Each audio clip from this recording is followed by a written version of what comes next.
Taken Finding Haley, I think. Taken Back Finding Haley. Taken Back Finding Haley. You were just so delightfully evil. I mean, that's fixing in with this Colonel Carter and Magnus. And, did you enjoy doing that role? Yeah, I did. And here's, sorry, I should let you finish. Did you have to study to be that evil? Did I have to study? Yeah. Yeah, I went to evil school. I Googled evil, and then, I think you have to find yourself in a different psychological space, for sure. But here's the funny thing. Since Sanctuary ended, it seems like all the roles I'm getting are not very nice women. And I'm like, so that's what happens to women in their 40s. You play shrewd, mean,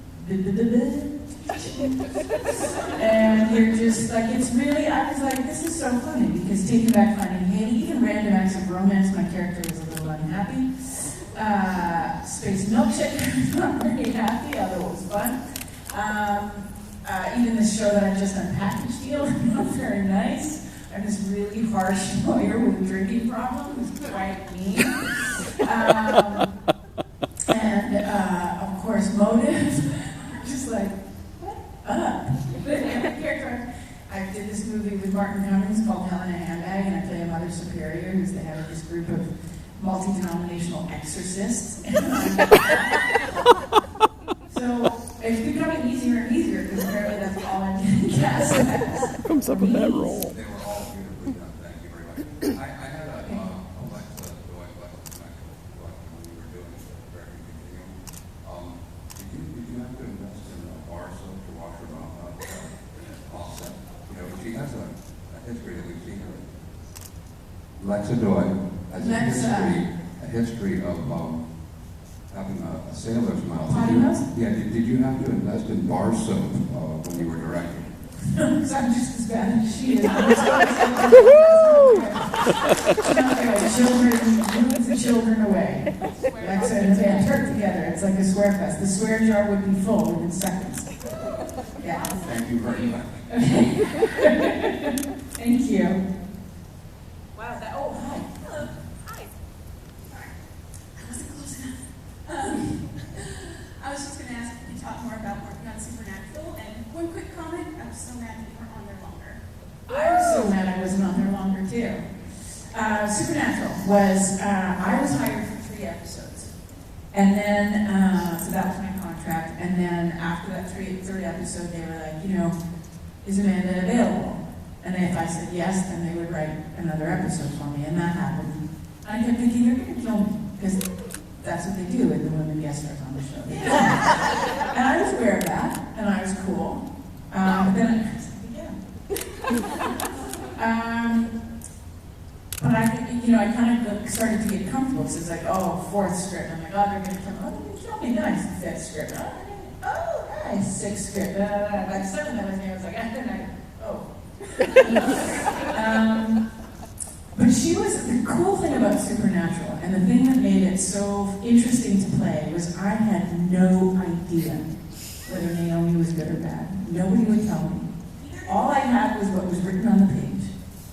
And so I played the script. And it was very cool, because not until the very end, when she redeems herself, where you go, redeems herself in that she's trying to protect heaven. Yeah. Her methods are suspect. What were her intentions? Yes, her intentions were good. Yeah. Methods, Her methods, not so much. I'm going to protect heaven by torturing you. But it was everything about that was interesting. When the first episode aired, I got hate mail. And I got it was the first time ever in my career where I go on Twitter and I see this "We Hate Naomi" club has been started. The day after, within minutes of the episode airing. So that was pretty hard. I was like, and then I would get people kind of, you touch Sam and Dean or not. Naomi is, and I'm not hurting Jensen and Jared or Misha. Nice. I'm that person. But yeah, and then I went to a Supernatural convention, Asylum in Birmingham in May, and I I was nervous because I thought they wouldn't like me, but they were very nice. The guys were very nice. Yeah. Conventions? Yeah. You'll be fine. I was fine. Nobody tried to hurt me. I got a couple of like death glare number 6s from people, but it was okay. It's like, stink bag. And I'm not getting on. I was telling the story partly through my first panel at my supernatural convention. Like 3 or 4 rows of people en masse just stood up and walked out. And I was like, was it something I said? I think Misha's really cute. Was it something I said? They're like, it's Mark Shepard's Photo op. Thanks for coming. It's a great show to work on. Those boys. Okay, they're really unattractive. Quite hideous in person. And so that's distracting. And they're really, really mean.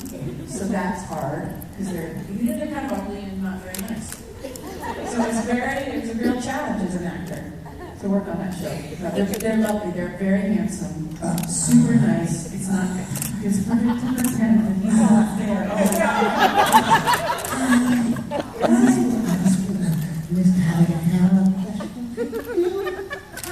okay. I was just wondering, when Ty Olsen played Jaffa number 1 on the second season of Stargate, how did you control your beating heart? I think if you listen very closely to the soundtrack of that episode, you'll hear it. Yeah, the same way.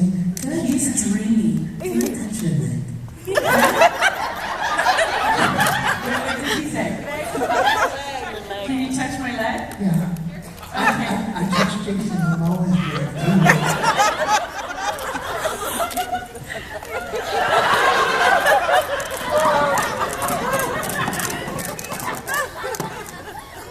His hand was on Jason Momoa's leg. Oh, touch me.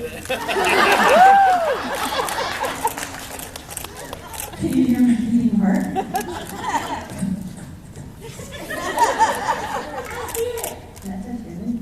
I don't know where it's been, but how true is that? Did I hurt you?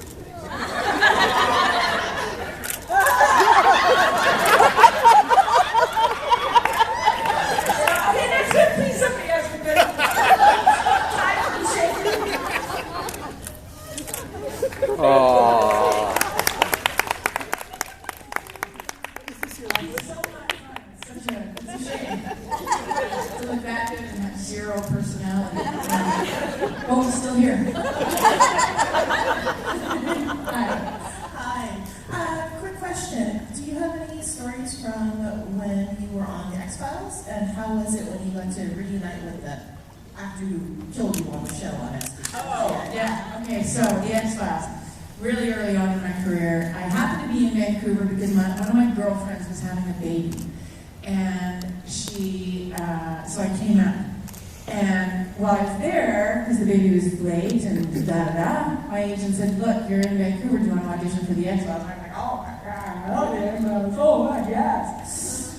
So what was available that week that I was there was this role in this episode called Succubus. And basically I sleep with Mitch Pileggi's character. And when I pick him up in the bar, sleep with him, and then when he wakes up in the morning, my head is twisted around and I'm dead. So I was mostly dead. Then I had a scene where I get the morgue drawer gets pulled out. I'm in the morgue drawer. So David Duchovny and Gillian Anderson. And on the autopsy table, being dead.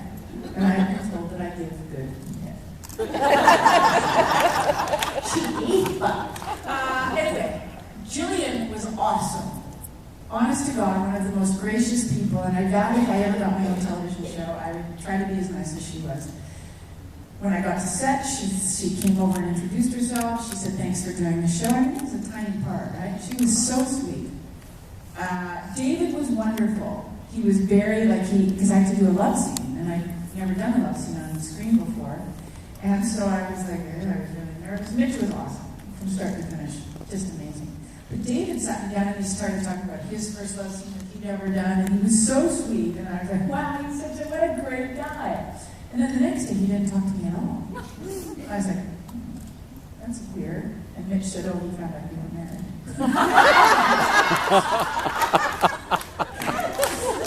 But anyway, so I do this love scene with Mitch, and we're laughing our heads off, and it's awkward, and the camera angles. There's nothing sexy or big love scene at all. And Mitch was great. And then, the show, move on, flash forward to Atlantis. And I came around from our stage specifically to see Mitch. Or no, it's the other way around. He came to our stage, and then I went and saw him. But he came to our stage. We're on a spaceship, and he comes around. The whole crew's there. We're setting up the shot. All the actors are sitting in their places. We're ready to go. And Mitch walks around, and he goes, "Hey, Amanda, the last time I saw you were naked."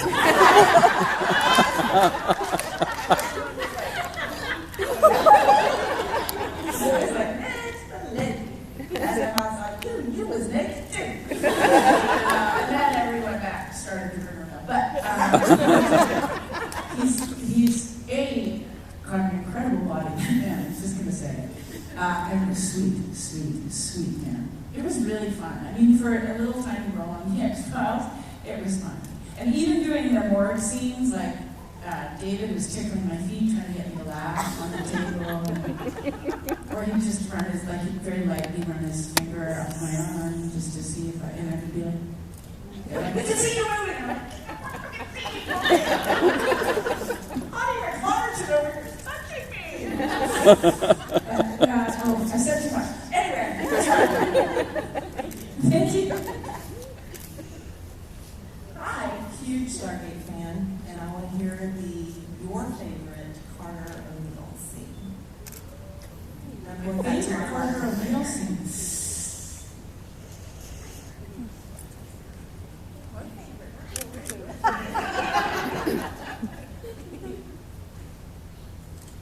I like the scenes where. Oh, a microphone. I like the scenes where it's in. The tension is so palpable, but there's nothing they can do about it. Like the scene where she tells them there's the force field and she tells them to leave. Or the scene, one of my favorites in 2010, when she goes back to the cabin to ask for his help, and he's so angry with her for having moved on and gotten married, and it's so awkward. Or the scene, I think it's in season 8, where she goes to his house because she's just so conflicted about her feelings for him and finds another woman there. And it's like, those are the scenes where it's like, oh, so cool to play. Because there was a really nice, and still to this day with Rick, whenever we see each other, there's such a nice chemistry between us. And it's not like, I'm ever going to leave my husband for Richard Dean Anderson, or he's ever going to leave me for, it's not that at all. It's just this really nice, palpable chemistry between us. And so to get to take it that next step and play that was always really fun. My favorite was when your father died and he comforted you. Yeah. Those. He did a lot. There's a few scenes like that. Like in, it's the one with the super soldier, where Carter's all big and nothing else.